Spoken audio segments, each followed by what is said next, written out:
Today's video isn't about just one serial killer.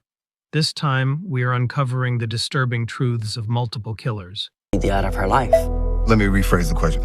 whose crimes weren't just headlines, they became people's worst nightmares.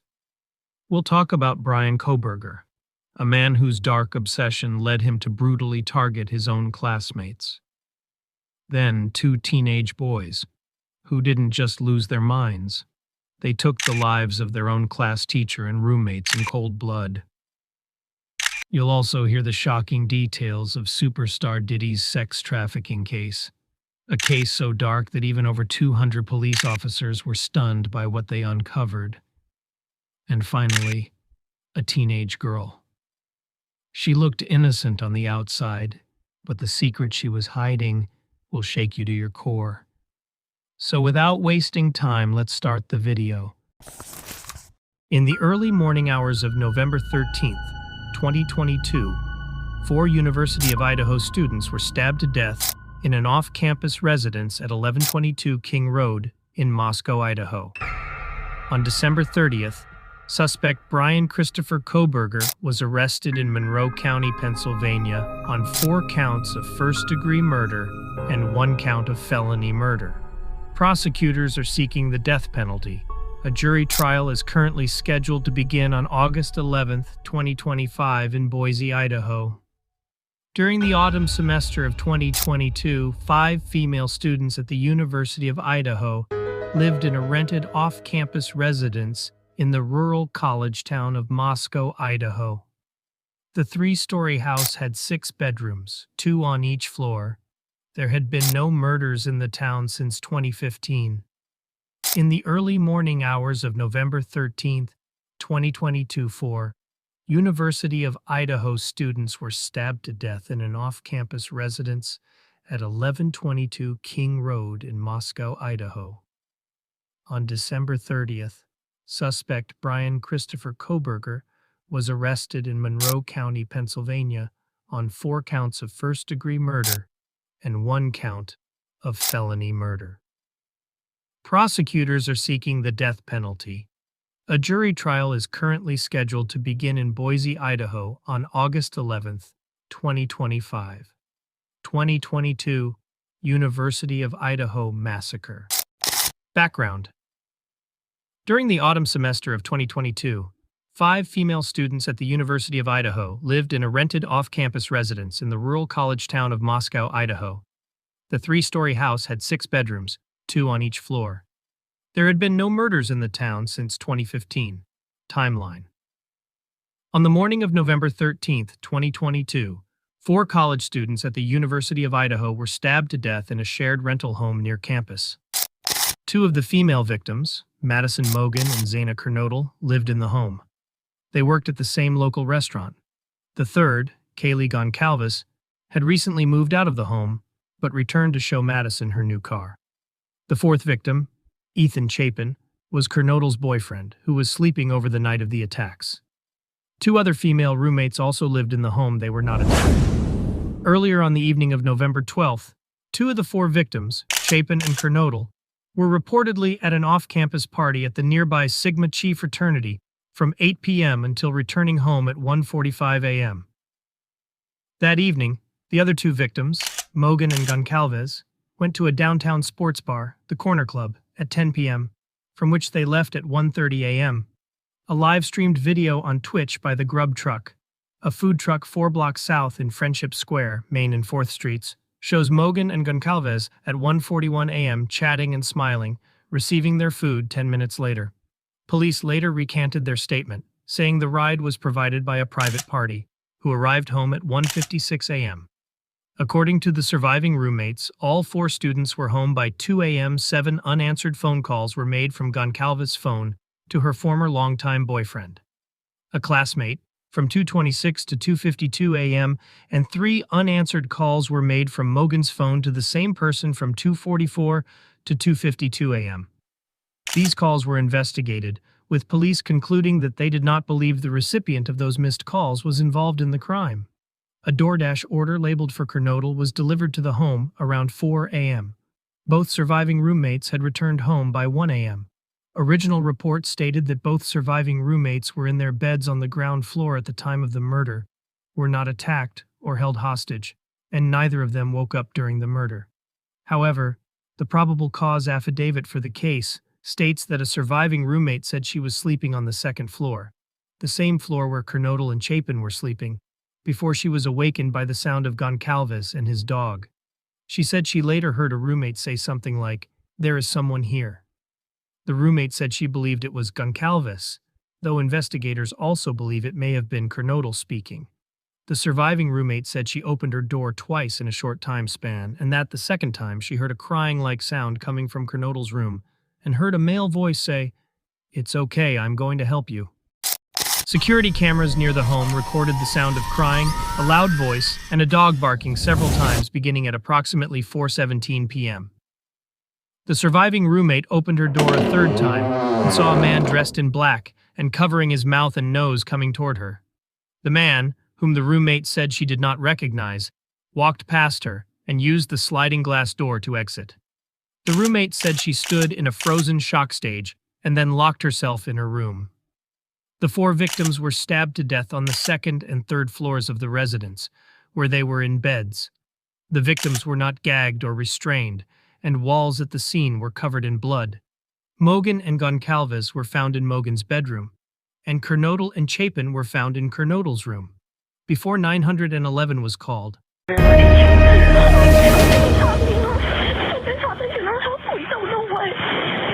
is the address of the emergency? 1122.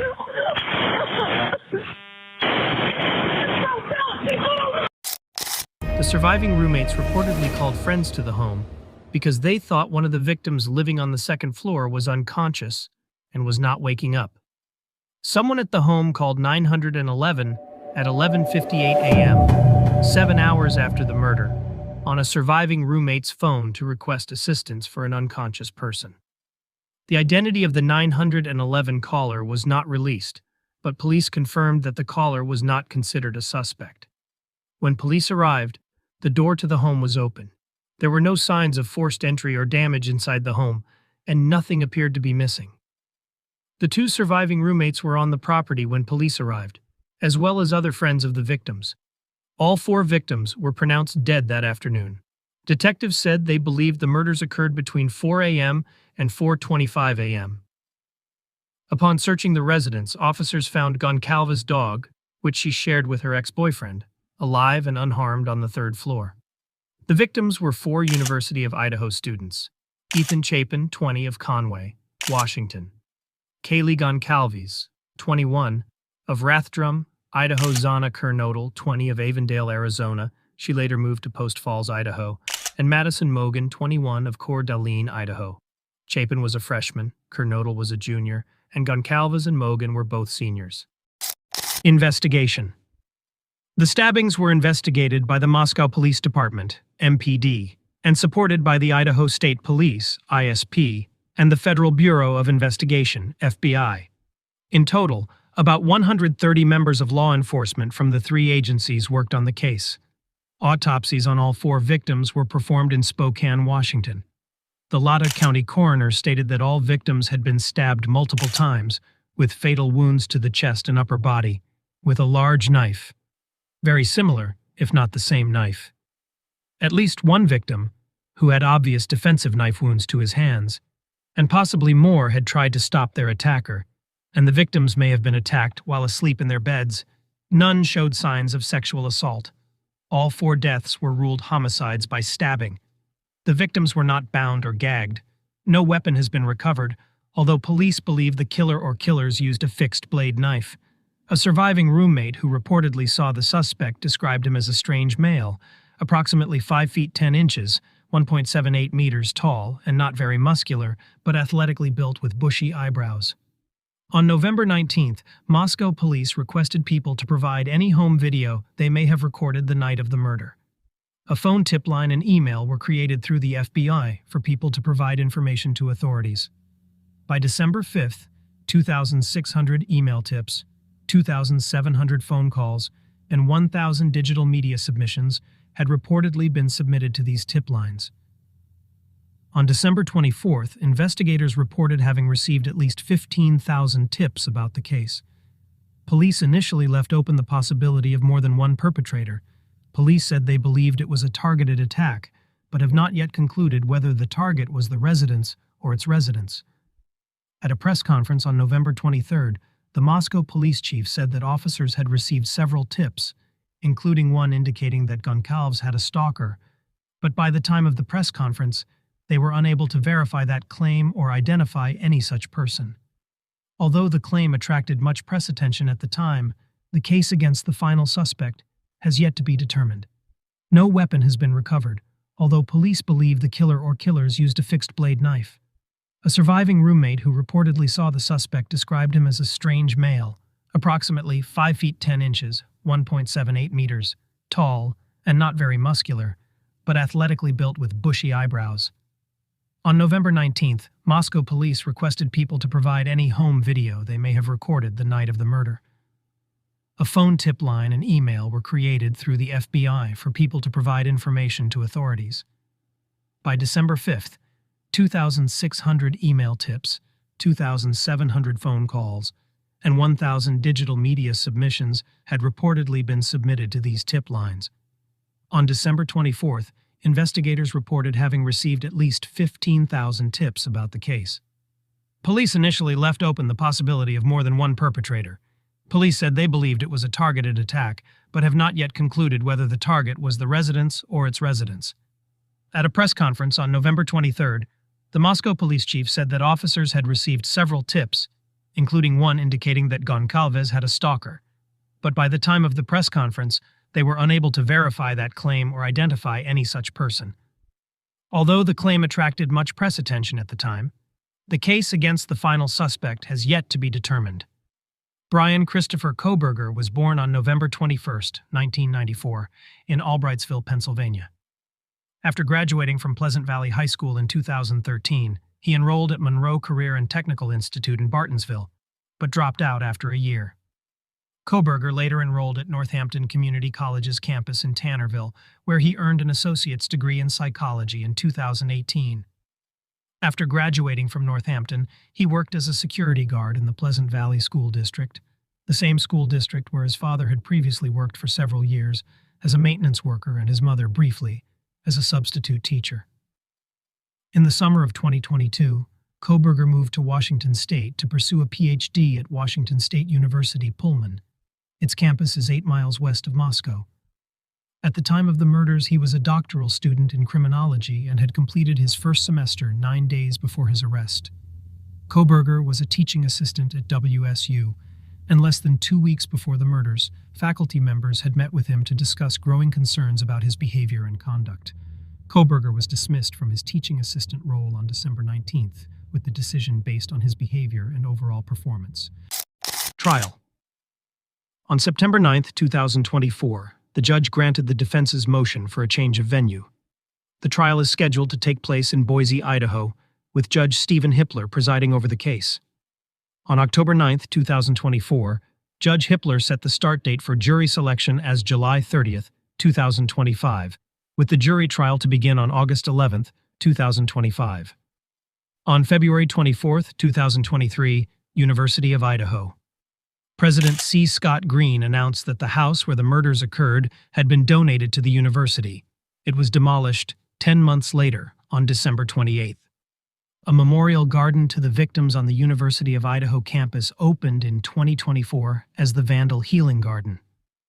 Scholarships have been created in the names of 3 of the victims, Kernodle, Chapin, and Mogan.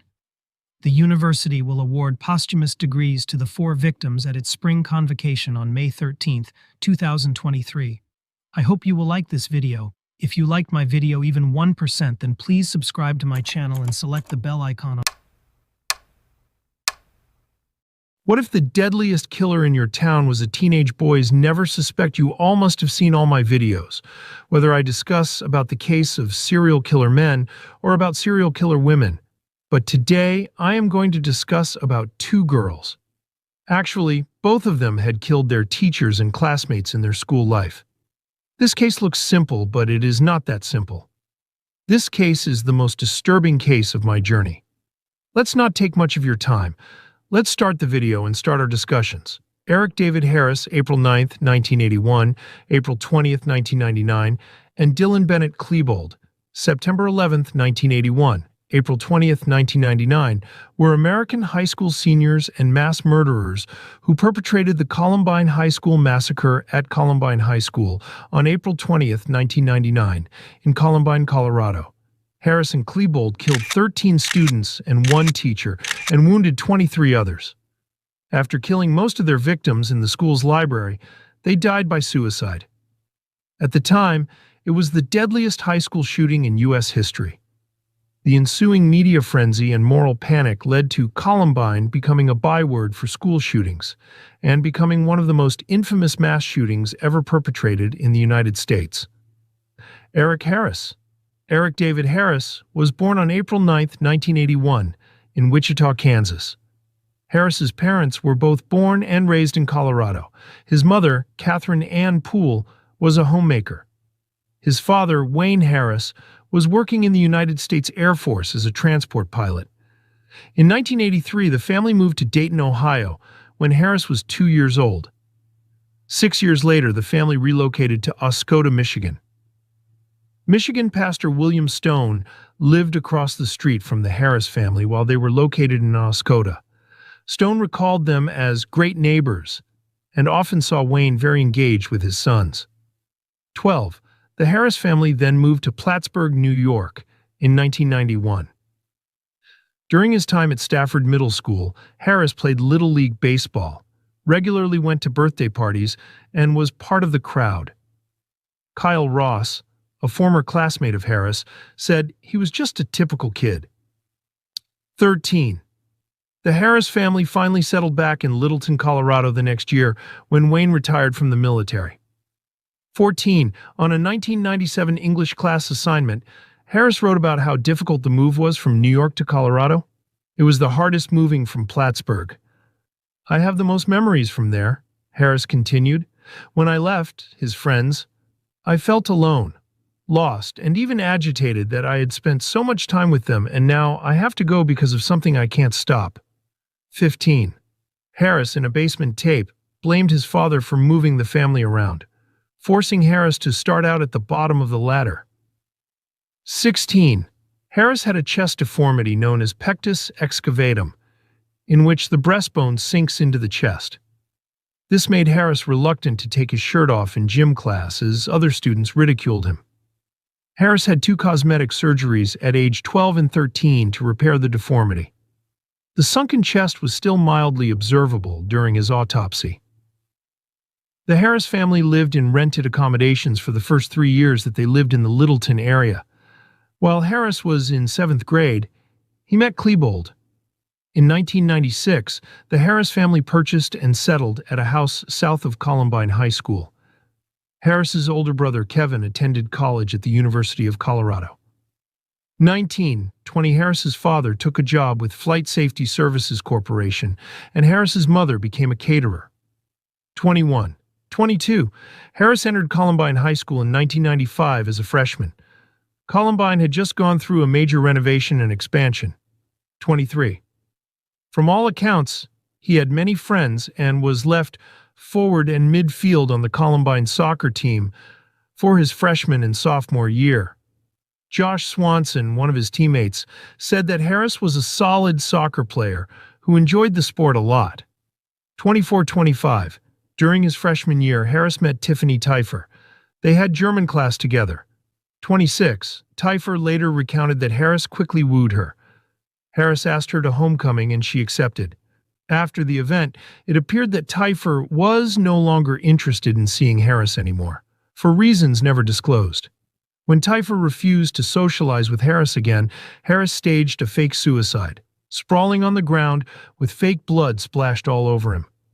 When Teifer saw him on the ground, she began to scream for help, at which point Harris and his friends began laughing, prompting Teifer to storm off, shouting at Harris to get psychological help. Dylan Klebold. Dylan Bennett Klebold was born on September 11, 1981 in Lakewood, Colorado, to Thomas and Sue Klebold. On the day after the shooting, Klebold's mother remembered that, shortly after Klebold's birth, She described what felt like a shadow cast over her, warning her that this child would bring her great sorrow. I think I still make of it what I did at that time. The deputy announced his presence as one of the boys prepared to move the stolen goods into the trunk of the car. Harris shortly after admitted to theft after the deputy asked about where the equipment came from. They were later charged with mischief, breaking and entering, trespassing, and theft. They both left good impressions on juvenile officers, who offered to expunge their criminal records if they agreed to attend a diversionary program, which included community service and psychiatric treatment. Harris was required to attend anger management classes where, again, he made a favorable impression. The boys' probation officer discharged them from the program a few months ahead of schedule for good behavior. Regarding Harris, it was remarked that he was a very bright individual who was likely to succeed in life. While Klebold was said to be intelligent, but needs to understand that hard work is part of fulfilling a dream. Several months later, on April 30th, Harris handed over the first version of a letter of apology he wrote to the owner of the van, which he completed the next month. In the letter, Harris expressed regret about his actions. However, in one of his journal entries dated April 12th, he wrote, "Isn't America supposed to be the land of the free? How come, if I'm free, I can't deprive some fucking dumb shit from his possessions? If he leaves them sitting in the front seat of his fucking van in plain sight in the middle of fucking nowhere on a fucking day night? Natural selection. Fucker should be shot." Now let us take a look at what the president said about these two boys.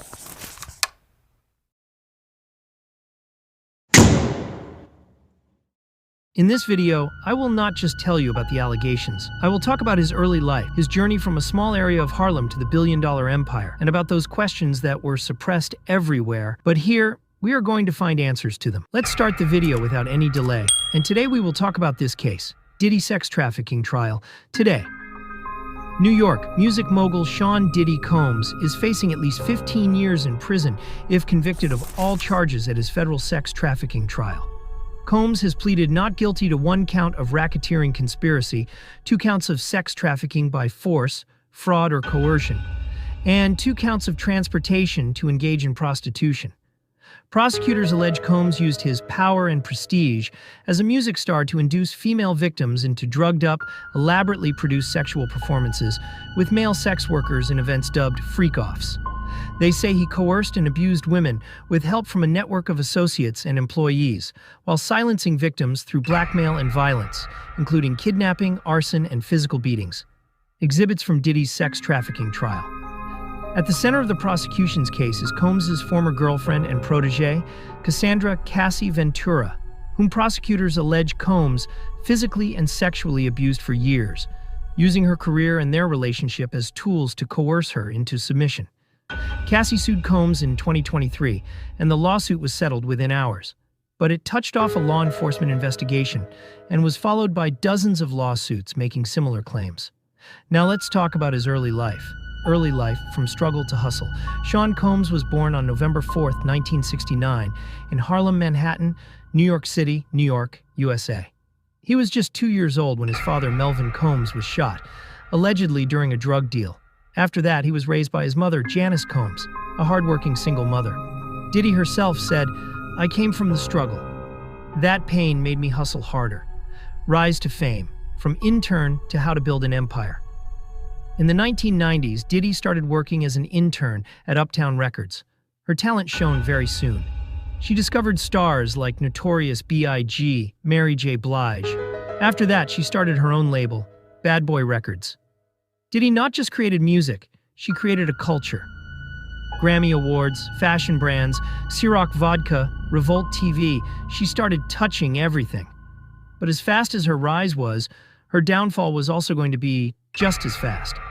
Now let us tell you how Cassie met that person and someone else. How did the love story start? Was it really a love story or a trap? In 2007, Diddy meets a young singer named Cassie Ventura. Cassie was very beautiful to look at. Slowly, they both started talking. They started dating each other. A high-profile relationship started between them. They looked glamorous. Events, photo shoots, tours. But in 2023, Cassie filed a lawsuit in which she told, and after hearing all that, you all are going to be shocked. Diddy gave me drugs, beat me, and pushed me into sex trafficking. Cassie says she was under his control, emotionally, financially, and physically. The allegations, a pattern of abuse. After Cassie, many other women came forward with similar allegations, like drugging, physical abuse, forced sex acts, coercion, threats to life. All this didn't seem to be just a personal matter. It seemed to be organized exploitation. FBI investigation, the empire cracks. In March 2024, the FBI raided Diddy's Miami and LA homes. 2 private jets were seized. Reports came in that the case is being investigated under the RICO Act, which applies to mafia-level organized crime. Diddy called every allegation a lie, but her public image took a turn. Brand deals canceled, partnerships broken, concerts dropped. The fall, public opinion, and legal pressure. Diddy made an out-of-court settlement with Cassie. But people say settlement does not mean innocence. There was a divided opinion on social media. Some people say he is being targeted because he is rich. Some say all this is just on the surface. There is something else inside. Questions that still haunt us. Was Diddy just a flawed icon or a cold manipulator? Was Cassie telling the truth? Are there other victims who never come forward? And the biggest question, do money and power force a person to truly forget his humanity? I am here, you are watching at Marayu 28. If you feel that the truth behind power is not always flashy, then like this video and write in the comments, justice should be equal. Would you like to tell us what to make next? A perspective video on Diddy's victims or another celebrity crime case with the same storytelling style? Frederick Jackson, born July 11, 2004, is an American serial killer who allegedly fatally shot 4 people in Little Rock, Arkansas, from June 2020 to April 2022, when he was a teenager, for which he pleaded guilty and was sentenced to 50 years in prison. He will become eligible for parole on May 15, 2057. Police records show Little Rock police were called about Jackson 7 different times between 2015 and 2018, and detailed times where Jackson allegedly threatened to punch an assistant school principal at age 11 to fights at age 14 that left a student with a swollen eye, and had been cited numerous instances on charges ranging from disorderly conduct, third-degree battery, and theft by receiving. In a few cases, his parents were called, and other times he was suspended from school. Jackson's uncle, Bradley Blackshire, was fatally shot by a Little Rock police officer in 2019, and his pregnant mother was shot and killed in 2020. The name of the victim is Nicholas Jones, June 2, 2020, Dyshawn Allen, June 15, 2020, Dante Stanley, February 20, 2021, Dolan Goff, April 7, 2022, the teenage girl behind the Wisconsin school shooting, a case with few precedents. The Madison police are focusing their investigation on uncovering what motivated 15-year-old Natalie Rupnow to kill a teacher and a student at her school, as well as exploring the potential responsibility of her parents. Natalie Rupnow, a 15-year-old who preferred to be called Samantha, opened fire Monday in a common area at Abundant Life High School in the Madison, Wisconsin area, where students from several grades were enrolled. She killed a teacher and a student and wounded 6 others with the 9mm pistol she had brought into the private religious school where she studied. The school, unlike many others in a nation grappling with an epidemic of gun violence, did not have metal detectors. Initial reports described the shooter as a teenager. Only at the end of the day did the authorities confirm that they were dealing with a case with few precedents, in which the alleged killer was female. Nearly 48 hours after the tragic events, much remains unknown.